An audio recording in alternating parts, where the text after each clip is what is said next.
Lord, I thank you for giving me the opportunity to come here in San Vicente, wherein there is an EDCA camp.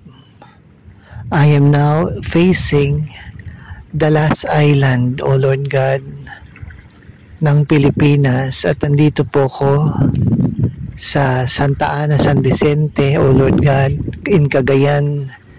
At nandito po ako sa pinakadulong isla ng Pilipinas, O Lord God, na nakadikit sa Luzon. Lord, it is not by might nor by power but by your Spirit na kayo po ang nagbigay ng isang vision sa inyong propeta na si Robert Mist. Pinala niyo po siya dito sa Pilipinas at binigay niyo po ang inyong mensahe sa kanyang nakita sa aming bansa.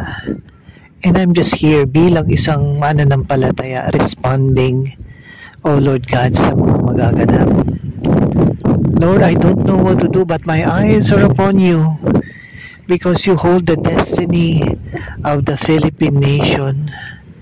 I'm just here to pray and anoint this place and prepare it kung ano man ang inyong gagawin sa aming bansa.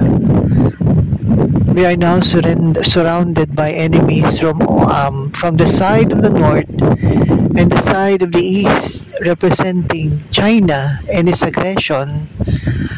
At dinala niyo po ako dito noong January 12 sa Pagudpod, and ay nandun sa kaliwang bahagi ng aming bansa na pinaka-northern east tip. Ngayon naman po nandito ako sa northwest tip, ang pinaka mataas na isla o pinaka-northing isla ng bansang Pilipinas after 9 months and 9 days. So all of this, O Lord God, ay isang appointed time. Kaya po ako nandito. Kaya ako po'y magbublow ng shofar at itatalaga ang lugar na ito. Hindi for kahit kanino mang itaas o pangalan ng ibang mataas, kundi ang pangalan nyo, ang madakila na kayo ang tunay na Diyos ng buong mundo at lahat ng buong ito ay sa inyo. In the name of our Lord Yeshua HaMashiach, Ora Olam, the light of the world, O Israel, the glory of Israel, Ariyahud, and the lion of the tribe of Judah. Amen.